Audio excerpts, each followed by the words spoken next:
नमस्कार, मैं तरुण वर्मा और मैं एक क्लिनिकल साइकोलॉजिस्ट हूँ।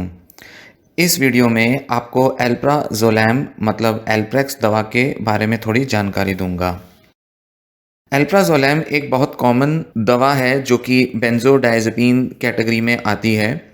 ये दवाइयाँ सिडेटिव और एंग्ज़ाइटिक का काम करती हैं, मतलब एंग्जाइटी दूर हटाने का काम करती हैं और साथ ही नींद लाने के लिए भी प्रिस्क्राइब की जाती हैं। एंग्जाइटी, पैनिक डिसऑर्डर्स और इंसोम्निया इस तरह की प्रॉब्लम्स के लिए ये दवा प्रिस्क्राइब की जाती है। डॉक्टर लियो स्टर्नबाक ने पहली बार बेंजोडाइजेपीन दवा क्रिएट की थी जिसका नाम था क्लोरडायाजेपोक्साइड, जो कि 1956 में बनाई थी एक ट्रैंकुलाइजर ड्रग के तौर पे। उन्होंने इसे एक सेफ मेडिसिन के तौर पे डिस्क्राइब किया था और कहा था कि ये बाकी ट्रैंकुलाइजर दवाओं के मुकाबले कम एडिक्टिव होती है। जैसे कि पहले ट्रैंकुलाइजर के तौर पे अल्कोहल को यूज़ किया जाता था, बार्बिचुरेट्स यूज़ किए जाते थे, तो उनका मानना था कि क्लोरडायाजेपोक्साइड जो है एक बेंजोडाइजेपीन है जो कि कम एडिक्टिव है और काफ़ी सेफ तरीके से लोगों को प्रिस्क्राइब की जा सकती है, उनको हेल्प कर सकती है। यूएस मार्केट में पहली बार इसको इंट्रोड्यूस किया गया 1981 में। अल्प्राज़ोलैम के कुछ फ़ायदे इस तरह थे कि एक तो उसका जो ऑनसेट ऑफ एक्शन था वो काफ़ी फास्ट था, बहुत जल्दी वो असर दिखाना शुरू कर देती थी।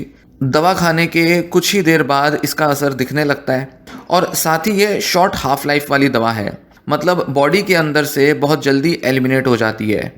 जबकि कुछ दूसरी बेंजोडाइजेपीन दवा हैं जैसे कि वेलियम, इनको बॉडी से निकलने में समय लगता है। अल्प्राज़ोलैम के असर क्योंकि वो बहुत फास्ट होते थे इसलिए इसको एंग्जाइटी डिसऑर्डर्स के एक्यूट ट्रीटमेंट में यूज़ किया जाने लगा, खासकर कि पैनिक डिसऑर्डर में, जहाँ पर पैनिक अटैक में बहुत ज़्यादा एंग्जाइटी किसी पर्सन को होती है तो इमीडिएट रिलीफ की वहाँ बहुत स्ट्रॉन्ग नीड रहती है।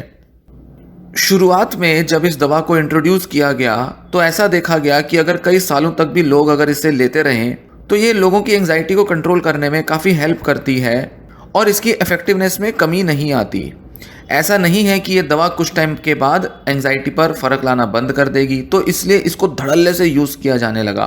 बहुत कॉमनली 1980 और 90 के दशक में इसे प्रिस्क्राइब किया जाता था।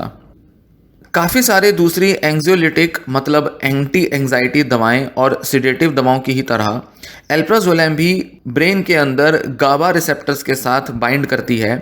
गाबा मतलब गामा एमिनोब्यूटेरिक एसिड। गाबा के रिसेप्टर्स को एक्टिवेट करके अल्प्राज़ोलैम जो है वो एंग्जाइटी और पैनिक की फीलिंग्स को कम करती है। पर अगर ज़्यादा डोज में लिया जाए तो इससे यूफोरिया की फीलिंग्स भी आ सकती हैं, मतलब बहुत एक्साइटमेंट और बहुत एन्जॉयमेंट भी फील हो सकती है, जिसकी वजह से कई लोग इसे अब्यूज़ भी करते हैं। शुरुआत में ऐसा माना जाता था कि बेंजोडाइजेपीन दवाइयाँ बहुत ज़्यादा एडिक्टिव नहीं होती, इनको अब्यूज़ नहीं किया जा सकता।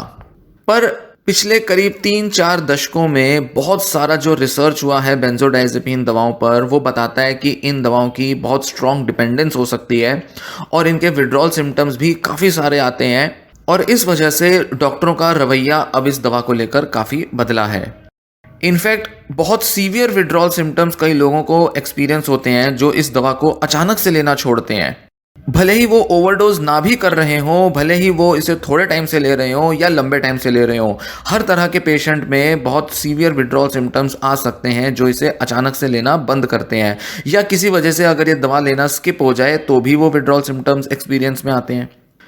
इसी वजह से डॉक्टर्स जो हैं वो इस दवा को धीरे धीरे रिड्यूस करते हैं, क्योंकि एकदम से कम करने से ये दवा के विड्रॉल सिम्टम्स आएंगे, तो इसलिए डॉक्टर्स भी इसको बड़ा केयरफुली रिड्यूस करते हैं, ग्रेजुअली धीरे धीरे कम करके इसको पूरी तरह से बंद करवाते हैं।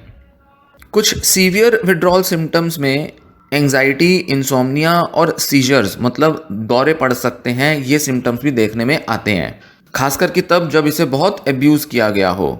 बावजूद इन सब विड्रॉल सिम्टम्स के, बावजूद इसके कि इतना ज़्यादा इसे अब्यूज़ किया जाता है, लोग इसे नशे के तौर पे यूज़ करने लगते हैं, फिर भी अल्प्राज़ोलैम को बहुत कॉमनली प्रिस्क्राइब किया जाता है। इनफैक्ट हिंदुस्तान में भी जनरल फिजिशियंस बहुत कॉमनली प्रिस्क्राइब करते हैं, जबकि साइकेट्रिस्ट में इसको प्रिस्क्राइब करने का जो रेट है वो पहले से काफ़ी कम हुआ है, क्योंकि ये बहुत इफ़ेक्टिव होती है, एकदम एंजाइटी के सिम्टम्स को कम कर सकती है। इसलिए बहुत से डॉक्टर्स सोचते हैं कि इसी को सबसे पहले प्रिस्क्राइब कर देना बेटर है जब एंजाइटी अटैक्स हों। और इसी के साथ इसमें जो एब्यूज़ का पोटेंशियल है वो बहुत सारे दूसरे ट्रैंकुलाइजर दवाओं के मुकाबले कम होता है, इसलिए इसको प्रिस्क्राइब करने से कई डॉक्टर हिचकते नहीं। पर इसका मतलब ये नहीं कि ये दवा सेफ है।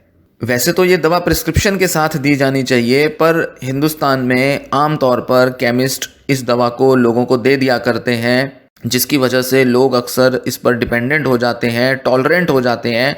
दिमाग उनका रिस्पॉन्ड करना एक टाइम के बाद बंद कर देता है, जिसके बाद उन्हें और ज़्यादा डोज पर यह दवा लेनी पड़ती है, डिपेंडेंसी हो जाती है। इस वजह से और भी ज़्यादा केमिकल वो अपने अंदर लेते हैं, जिससे कि और भी ज़्यादा एडिक्शन उनमें आ जाती है। जो लोग एडिक्ट हो जाते हैं वो खासकर प्रिस्क्रिप्शन को फेक करके भी इस दवा को लेते हैं।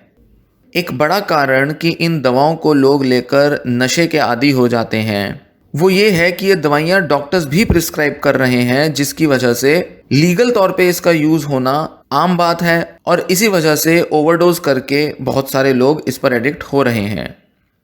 2013 के एक नेशनल सर्वे के मुताबिक, जो कि अमेरिका में हुआ था, नॉन मेडिकल पर्पस पे यूज़ होने वाली दवाओं में से सबसे कॉमन दवाइयां हैं, उनमें आती हैं एल्प्राजोलैम और लोराज़ेपैम। ये दोनों बेंजोडाइज़ेपिन दवाइयां हैं। 18 से 25 साल के युवाओं में करीब 10% लोग ऐसे पाए गए जो कि इन दवाओं को एब्यूज़ कर चुके थे, जबकि 26 या उससे बड़ी उम्र के लोगों में ये प्रतिशत केवल 5 या 6% तक ही निकला।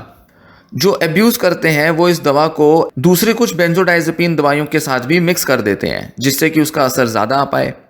SAMHSA मतलब substance abuse and mental health services administration, जो कि एक बहुत बड़ी संस्था है जो कि अल्कोहल और ड्रग एडिक्शन के मामलों में रिसर्च भी करती है, उसके मुताबिक 2011 में इमरजेंसी रूम में बेंजोडाइज़ेपिन के कारण इमरजेंसी रूम में आने वाले 1,76,000 पेशेंट्स में से 50% ऐसे थे कम से कम जिन्होंने बेंजोडाइज़ेपिन दवाओं के साथ अल्कोहल को भी लिया था। और ये जो एब्यूज़ है ये हर तरह के तबके में देखा जाता है, चाहे वो हाई क्लास हो, सोशो इकोनॉमिक स्टेटस में लोअर लेवल पर हो, कहीं भी हो, सभी लोग इस तरह का एब्यूज़ करते हैं। क्योंकि ये जेनेरिक टैबलेट के तौर पे भी अवेलेबल होती है, इसलिए इसका प्राइस जो है वो बहुत ही कम होता है। जैसा कि आप स्क्रीन पर देखेंगे, 1mg वेबसाइट का ये पेज है, जिसमें आप पाएंगे कि एल्प्रेक्स दवा 10-15 रुपए से लेकर 30, 40, 50, 100 रुपए तक अवेलेबल है, जो कि उसके क्वांटिटी पे डिपेंड करता है। डोजेज और क्वांटिटी के हिसाब से प्राइस जो है वो वेरी करता है, और आप पाएंगे कि बहुत सस्ते में भी ये दवाइयाँ जो हैं ये अवेलेबल हैं। इतना सस्ता होने की वजह से इसको युवा भी बहुत इजीली अफोर्ड कर पाते हैं, और वो इसको इजीली ले पाते हैं मार्केट से, और इसके लिए उन्हें कहीं किसी ड्रग डीलर से भी कांटेक्ट नहीं करना पड़ता, क्योंकि ये इजीली केमिस्ट के पास अवेलेबल होती हैं। एल्प्राजोलैम के ओवरडोज से होने वाले सिम्टम्स में sedation, drowsiness, confusion common symptoms हैं, और इसी के साथ कुछ लाइफ थ्रेटनिंग सिम्टम्स भी हो सकते हैं, जो कि होते तो रेयर हैं पर फिर भी पॉसिबल हैं। बहुत सारे शोधों ने सालों में, पिछले कई सालों में ये बताया है कि जो लोग रेगुलरली ड्रिंक करते हैं या जो पहले कोई और ड्रग एब्यूज़ करते थे, वो अलग अलग टाइम पर अलग अलग ड्रग एब्यूज़ करते हैं, उनमें जो लोग बेंजोडाइज़ेपिन भी ले रहे थे उनमें मेंटल इम्पेयरमेंट, कॉग्निटिव इम्पेयरमेंट काफ़ी ज़्यादा देखने में आता है उन लोगों के मुकाबले जो सिंगल सब्सटेंस का यूज़ करते हैं। जैसे कोई एक ही ड्रग ले रहे हैं या सिर्फ अल्कोहल ले रहे हैं, पर मल्टीपल ड्रग्स लेने की वजह से उनमें ज़्यादा मेंटल इम्पेयरमेंट देखने में आती है, स्पेशली वो लोग जो एल्प्राजोलैम भी ले रहे हैं। सो ना ही केवल एल्कोहलिक्स और ड्रग एडिक्ट्स में ज़्यादा टेंडेंसी होती है एल्प्राजोलैम को लेने की, साथ ही उन लोगों में ज़्यादा मेंटल इम्पेयरमेंट भी पाई जाती है। इसी के साथ बेंजोडाइज़ेपिन दवाओं के कारण होने वाली हॉस्पिटलाइजेशंस में भी सबसे ज़्यादा जो एब्यूज़ है वो एल्प्राजोलैम का ही मिलता है।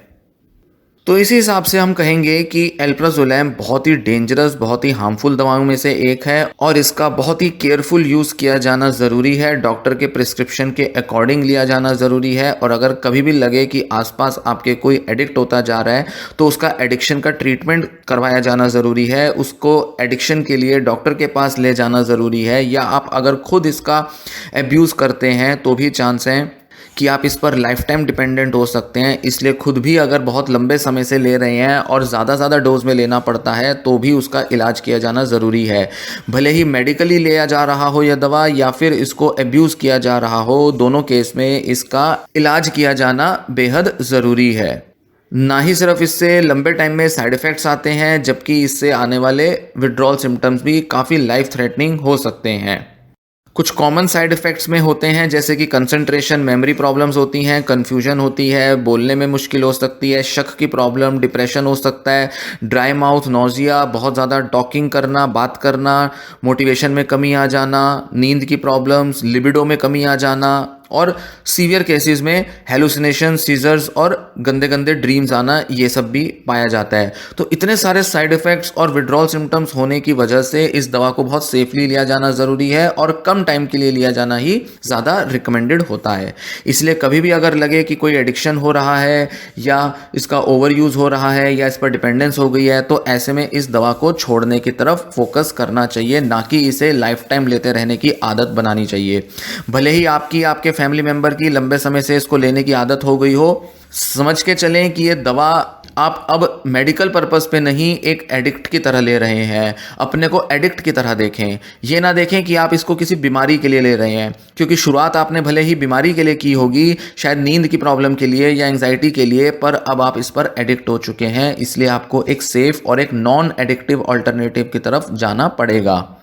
तो इस तरह से आप इस दवा के दुष्परिणामों से भी बच सकते हैं, साइड इफ़ेक्ट से बच सकते हैं और इसको अगर छोड़ने का निर्णय लेते हैं तो डॉक्टर की गाइडेंस में धीरे धीरे इसको छुड़वा सकते हैं और एंग्जाइटी या नींद की प्रॉब्लम्स के लिए एक हेल्दियर ऑल्टरनेटिव की तरफ स्विच कर सकते हैं। हेल्दियर ऑल्टरनेटिव में या तो कुछ मेडिसिन भी हो सकती हैं जैसे कि SSRI दवाइयाँ, जो कि बेंजोडाइजेपिन कैटेगरी की नहीं होती और वो एडिक्टिव भी नहीं होती।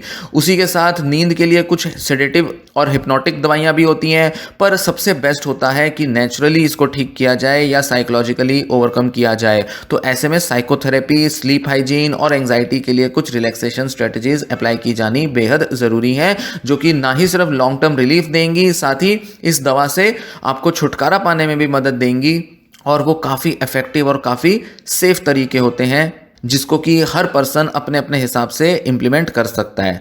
तो ये जानकारी वीडियो में दी गई, अगर आपको पसंद आई हो तो वीडियो लाइक करें और वीडियो शेयर भी कर दें। ये वीडियो यहीं समाप्त होती है। धन्यवाद।